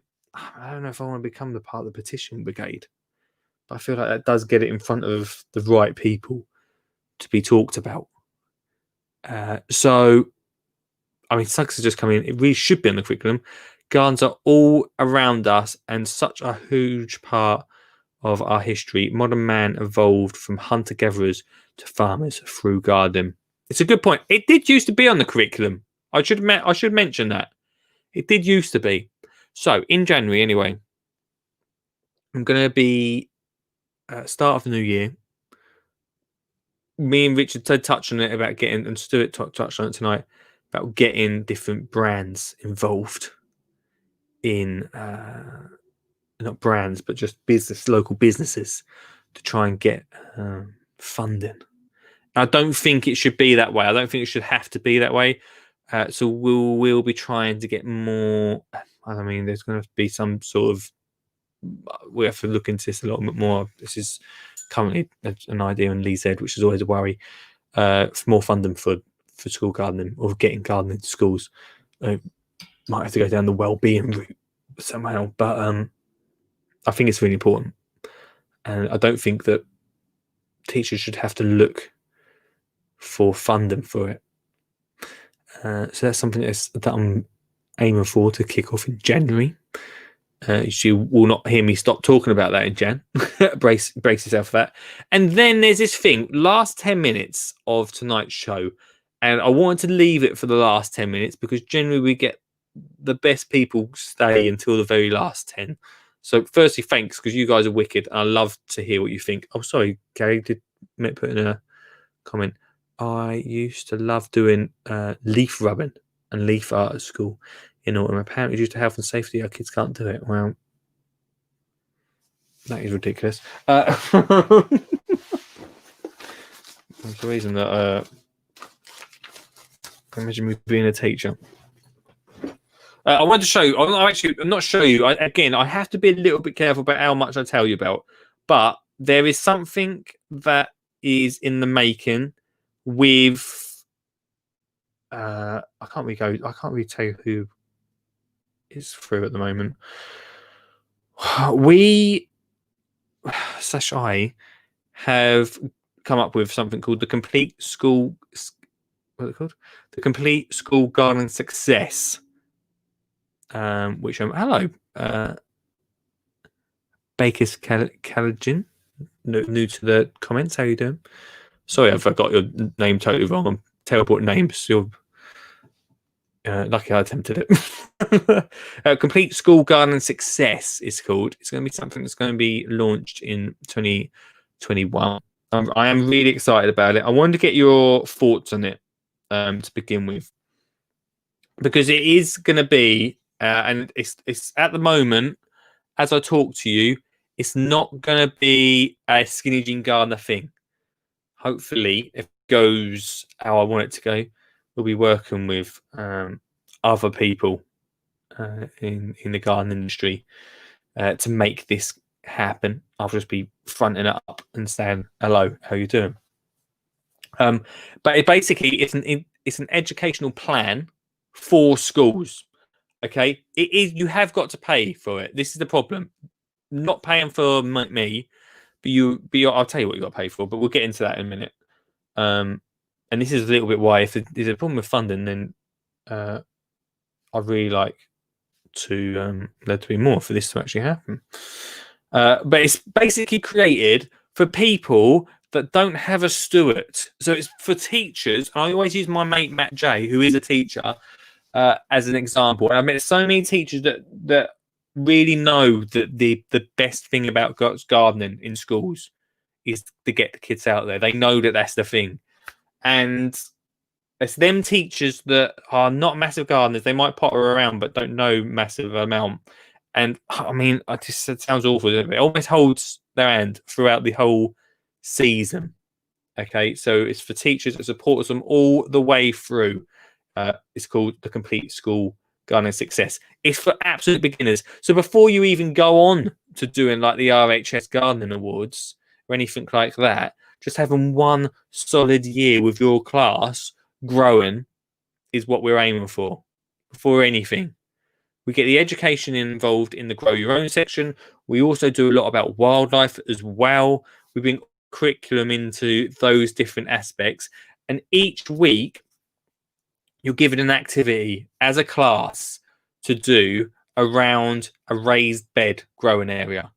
That also includes wildlife. Like I say, it's all about growing veg.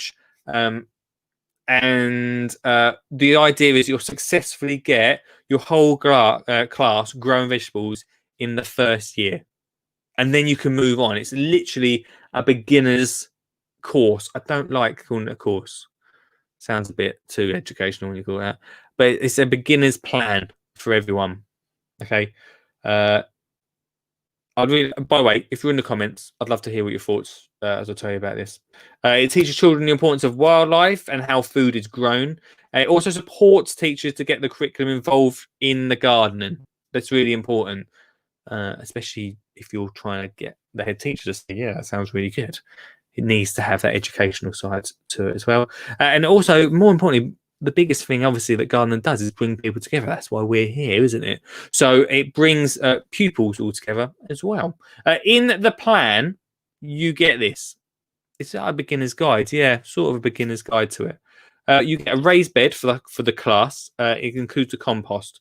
You get the gardening tools for it. You get all the seeds that are needed for that raised bed. You also get additional seeds. So we do throughout the term, we do an activity every single week and around getting that class successfully growing food. But also we get kids to go home with what at the moment we're calling gardening homework, but it's basically growing seeds at home. Because the biggest thing that we've talked about a little bit tonight is getting family involved and getting that education out to families. We get growing at home and growing at school is the biggest thing. So we have these little homework things over the half terms that they can do, and then when they come back in to school, they can tell their teacher about it, tell their friends about it. It's like one big happy family. It's really simple, really easy. The biggest thing for it is simplicity. So it's all going to be, I think you've seen on my app before, but it's all really simple on the phone for the teachers. This is obviously they can also be put onto the screens as well, on the whiteboard screens, which is really important. But it's easy for teachers to understand. It's simple, step by step, month by month guidance into this sort of thing. And also, as part of it, we have instant access to myself and a few people that I'm bringing on board behind the scenes as almost advisors. So if you've got any questions, if the teachers have any questions about gardening around that beginner course, then we're there instantly for support. We're not there a month later or on an email. We're literally there on the day to be able to reply straight back and answer your question if you've got an issue. But generally, because the plan will be so well set out and it'll be so structured, there shouldn't be too many questions. But if there is, we're 100% there to support teachers. That's what it's about, supporting teachers to get through that year. And classes can start in January, February, March time if they want, or start in September. So there's two different starting points. You can start basically any time in the year, but those are the two main times because we're going to garden throughout the whole year. That's what it's about.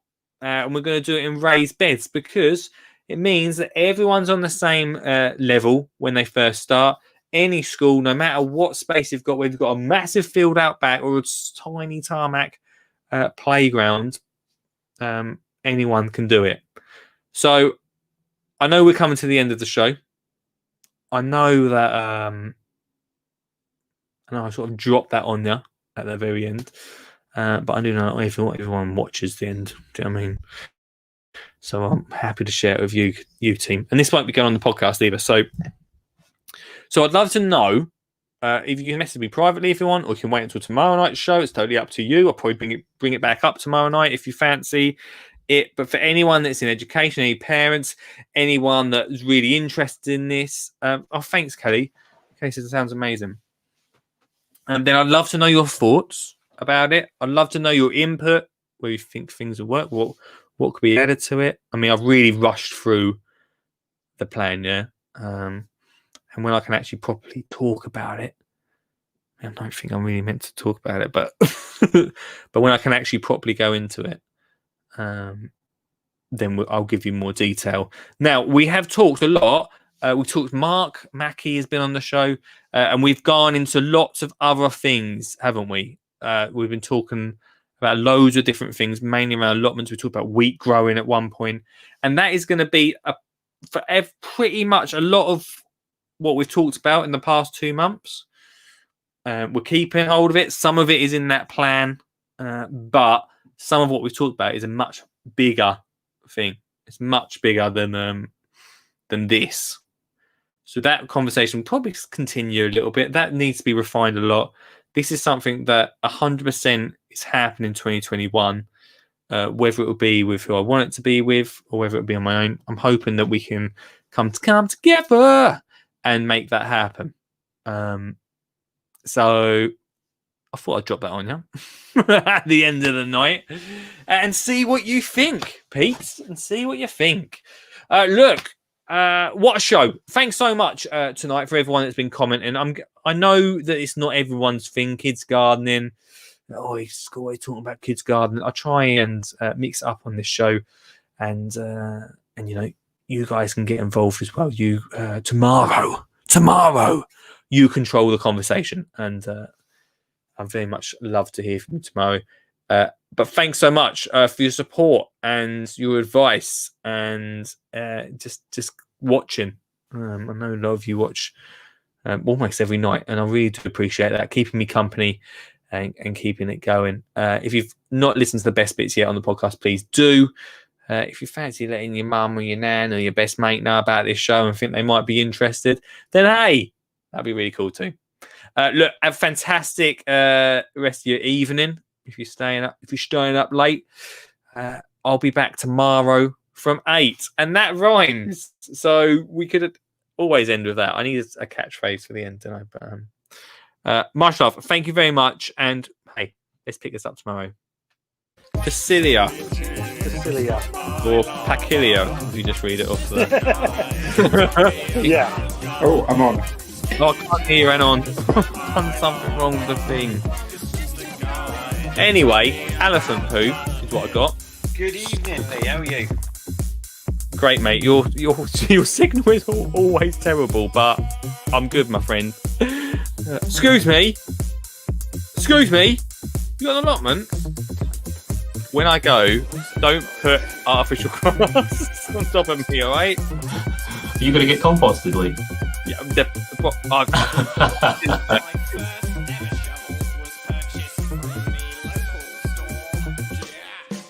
Migration. It's not my lover.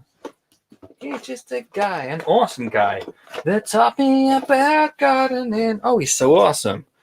He's a skinny jean gardener. Woo hoo hoo. He's the skinny jean. Oh, am I still live? Oh.